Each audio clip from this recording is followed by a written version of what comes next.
My name is Peter Tresnan. I was born and raised in New York City, and I am presenting an installation in Galway and a satellite installation in New York City.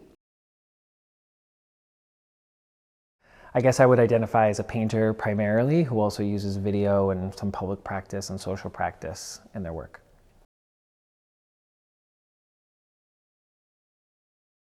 The piece itself kind of started with the painted diptych, which shows a giant kind of emerging from water. One half is oil on linen and the other half is mixed media on tulle. And so I'm using acrylic, charcoal, watercolor, and natural pigment that I made. I began kind of by drawing out the image on the linen and then making an impression of it onto the tulle. And so using acrylic media and watercolor pigment to kind of create this impression of it. And I did that with both halves. And so that was kind of the basis and kind of, in my mind, what anchors the piece. In Galway here, that is installed along an axis that points to 334 Broome, which is an art space on the Lower East Side of New York City. And so what you're seeing in Galway is the top half is oil on linen and the bottom half is the tulle mixed media work. In New York, it's the inverse. And so the top half is the tulle piece and the bottom half is the oil on linen. Within the world of that painting, I wanted it to be kind of an exchange and an interface between the two parts. And, you know, the piece that's here now, I don't know when they'll be together again. The last time I saw them together was in my studio and I kind of looked at them and I was felt like a little family together, the three of us. Yeah, as they're separated by the Atlantic, they're looking at each other. As you're standing in front of the painting and looking at it, you're also in between a video that is of me in this improvised movement that was recorded in New York at the Marsha P. Johnson State Park in Williamsburg, Brooklyn, kind of looking at Manhattan in this park that's dedicated to a person who was really central to the gay power, gay liberation movement in the 60s and 70s. And then in New York, it will be shown a video recorded here that took place in the beach just off South Park that I have learned since being here is actually a spot where a lot of raves happen. So that was not intended. It was just one of those happy accidents and kind of a kismet moment. As you're looking at the paintings, your back is to the other. And in this space, this invisible line that traverses the Atlantic, within the space between the video and each painting, you're kind of at the pole that the work in the installation itself is concerned with. And so, yeah, I was really interested in kind of constructing that space and really elevating that invisible line that connects the two. And so obviously with the paintings facing each other, it kind of creates that border. And then with the video kind of present there as well within the space of the gallery, it defines that kind of, the extent of what the work is concerned with. The work draws on two kind of main texts. The first being from Jose Esteban Munoz in his Cruising Utopia, where he talks about the fluidity of movement in queer spaces, in particular clubs, and how the interactions and the movement of people and through dance and touch and intimacy kind of creates this singularity of the group in this very fluid way. And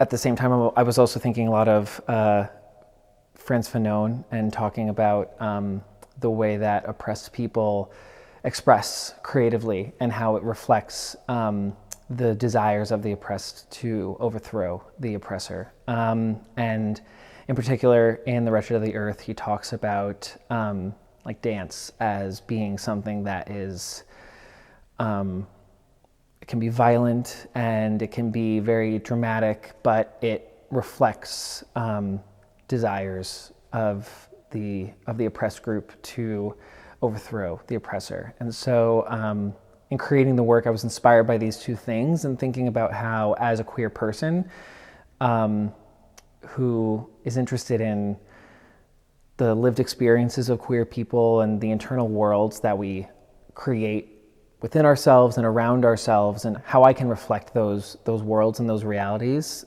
lived and unlived.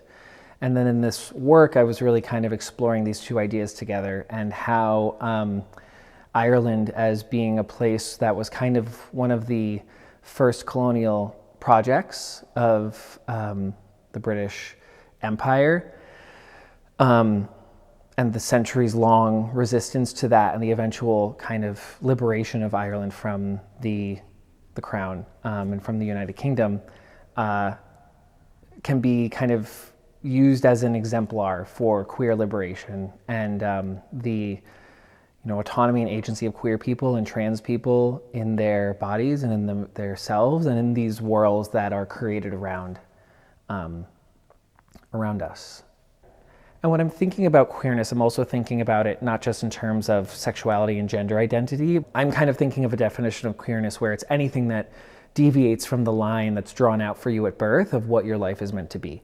Looking at a colonized place like Ireland was, the lines that are drawn for individuals are really stark and they're really regimented. And the oppressive force is really insistent on you following that line. As queer people, especially in the States right now, there is a feeling of an outside agent seeking to kind of control our lives and our bodies. And I think something that is really fascinating to me is a long exploration and something that I'm kind of trying to learn. And what I'm showing here is kind of just the documentation of some of that learning, is how the lessons of how the Irish resistance and the way that Irish people have fought against oppression and kind of envision new lives for themselves. I think that's also something really powerful to do something where you are, traveling 5,000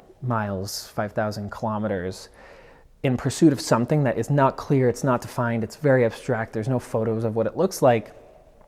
But it's this world building that is really powerful, and I think it's something that queer people have been doing as well for, time eternal. And so, I think in thinking of the current moment, there is a lot of danger to queer people in the States, but it's not without precedent. The thing of that is that we can look to precedent. And so I think what I'm trying to do is look at how Irish resistance movements in the States and in Ireland and Irish, world building and resistance can, create templates for queer people. I think while here, I want the viewer to be aware of this distance and the significance of the Atlantic, which I don't think is, it's not an overlooked thing on the west of Ireland, the Atlantic, and the power and the connection to, specifically New York. Picking 334 Broome was also pretty intentional. I wanted a space on the Lower East Side surrounded by the tenements that a lot of Irish immigrants lived in 150, 200 years ago when they were first arriving to the States in the beginning of the diaspora. And to kind of acknowledge that really specifically. The way we've constructed the space as well is something that I want to acknowledge the presence of queerness in the Irish diaspora. And as somebody who, I'm from New York, I have family in Ireland and I've visited many times, but we as Americans have a very distinct abstract concept of what Ireland is. Whether you are somebody who is closer with the relations and you come every year, or somebody who, my grandpa was Irish, and it's like really abstract and loose. There is this, idea in our heads of that, but I think something that's important for me is to acknowledge that there is queerness in all of that. And in the diaspora and in every diaspora, queerness is a really central element, and it's really significant. 334 Broom is opens on Friday, November 14th, where people are invited for an informal walkthrough on the 14th. The artists will be present, and we are officially open gallery hours on Saturday and Sunday from 11 a.m. to 6 p.m. We will have a film screening of works by Quivine, Caroline, and Thais, who are TULCA artists.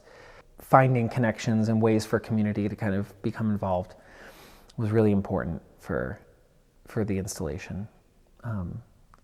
And yeah, other artists who are showing work in the space are Devin Osorio, Melissa Middleberg, and Ayana Legros, whose work explores similar themes of diaspora and resistance and finding self and world building within those narratives and those histories. The Dominican Republic, Haiti, Jewish migration, Italian, and within New York. It's a very New York show. All the artists are from New York, which is how it happened.